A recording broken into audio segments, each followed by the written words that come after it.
I'm so excited because Ricky, this is a badass movie for you. Was there something about Bishop or the premise of Land of Bad that drew you to him? It was just the money. They paid me so much money. And the chance to wear some pretty cool tattoos. No, I mean it was from day one. I got the script from David Fruggerio, and I just thought this is epic, and I'll be disappointed if I didn't do it. The character Bishop is this badass warrior who's been on hundreds of missions. He's seen it all, but then he's also got this sense of humor, and he's kind of like balances it off with Luke Hemsworth's character Abel. They're kind of, if you're going to describe the team, you've got Milo Ventimiglia as Papa Bear. He's the serious one. He looks after the team. He's on the mission. It's eyes forward. Then you've got the terrible middle child syndrome of Luke and me just misbehaving, constantly making fun and poking everyone. And then you've got our baby, the rookie, Liam Hemsworth's character in Kinney, who's new to our group. He's just thrown onto this mission, and unfortunately, he's not quite ready for it just yet. He's not really seen warfare, face to face, and my character kind of starts pushing his buttons, and it's pretty much basically it takes one bad day to just mess up your whole world and perspective. And unfortunately for Liam's character, this is that day. Well, I have to ask you about those tattoos. Did you have much of an input on what went on your arms and how long did that take to put on?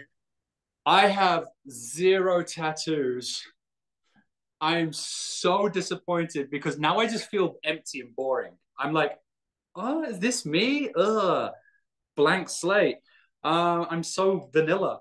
Um, the tattoos were cool as hell. Like they wanted the Land of Bad on the arms, basically for the trailer. It was literally all for the trailer. Welcome to Land of Bad. But when I got there, I said, no, if he's gonna have tattoos, I want him covered in tattoos. So he had his back, his chest, his side, all of his arms. I absolutely loved it. But here you go. There's a little Easter egg in every single one. They're not just random tattoos. There's the director, Will Eubank, his bulldog is one of them, is one of my tattoos. Um, and then all the other tattoos are actually Easter eggs for what's going to happen in the movie. So you won't know until you've seen the movie, and then you have to go and watch it again, and then check out the And then tattoos. screenshot to see every little So yeah, so tattoo. that can be your excuse when everyone's screenshotting the biceps and going, "Oh, you're just a pervert. Why are you looking at Ricky's biceps?" You're like, "No, I'm looking at the tattoo Easter eggs." Eggs. Excuse me, I'm looking at the Easter eggs. Thank you very much. That's the new nickname for my biceps, the Easter Easter eggs. eggs. Hashtag Ricky's Easter eggs. Well, certainly you're in great physical shape, but is there anything you had to do, maybe change things up with your routine to be physically fit for this particular role, or even for the stunts that they had you doing? To be honest, I had to scale back my training. So obviously I like to stay in shape, and which was lucky for this movie because we had a quick turnaround. I got the script on a Friday night. I met the director on Saturday, and I was in Australia on Monday, ready to film. So luckily, I always say as an actor, you pay for the preparation, the acting's for free.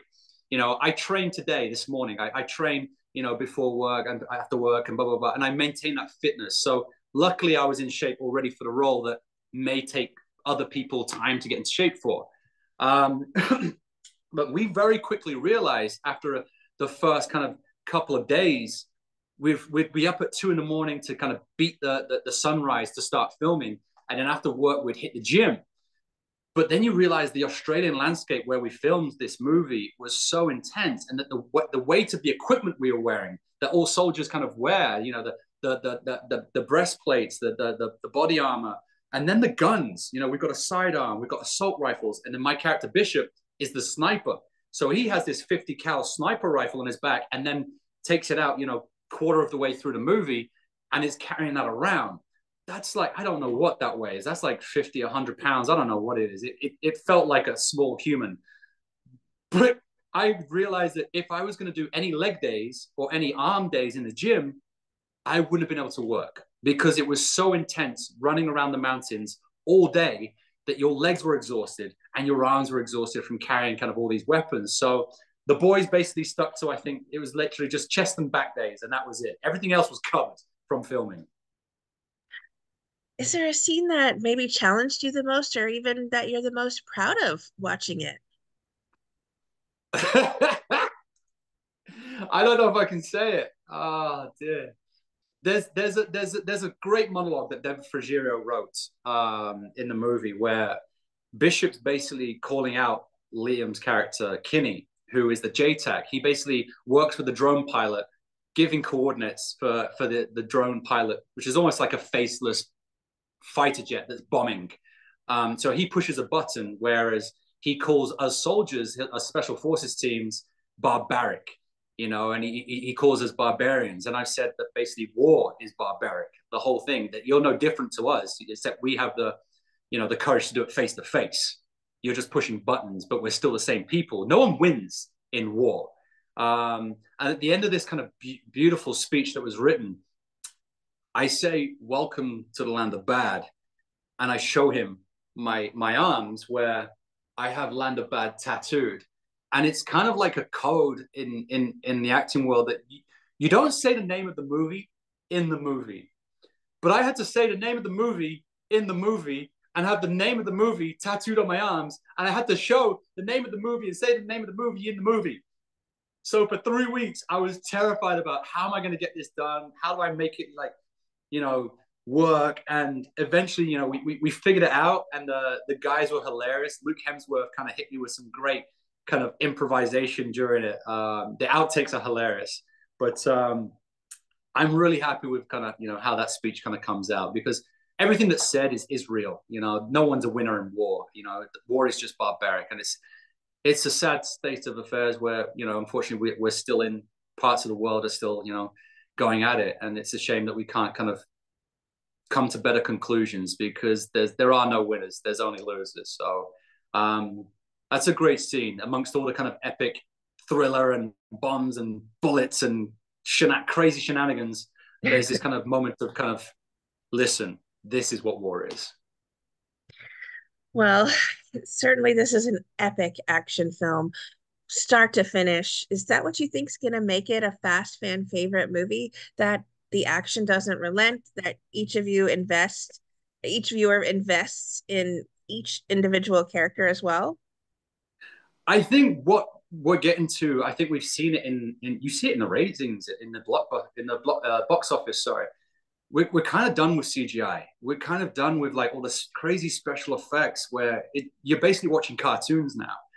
And then here you have like a real action going back to, real explosions, real fire, real kind of the bullets flying around, and real stunts. Our stunt team, Riley, who was a Liam stuntman, and we had Paul Kale, our Australian Special Forces, kind of showing us, how to move, how to maneuver, how to react to various kind of explosions and bullets, and what you do in those moments. It kind of brings an authenticity to it that you only see in kind of like James Bond movies, and when you see Tom Cruise doing his own stunts in Mission Impossible, it's that kind of action movie where you really respect what's going on screen because it's real. Added to that, Russell Crowe brings incredible gravitas in everything he does, but in this movie, he brings humor.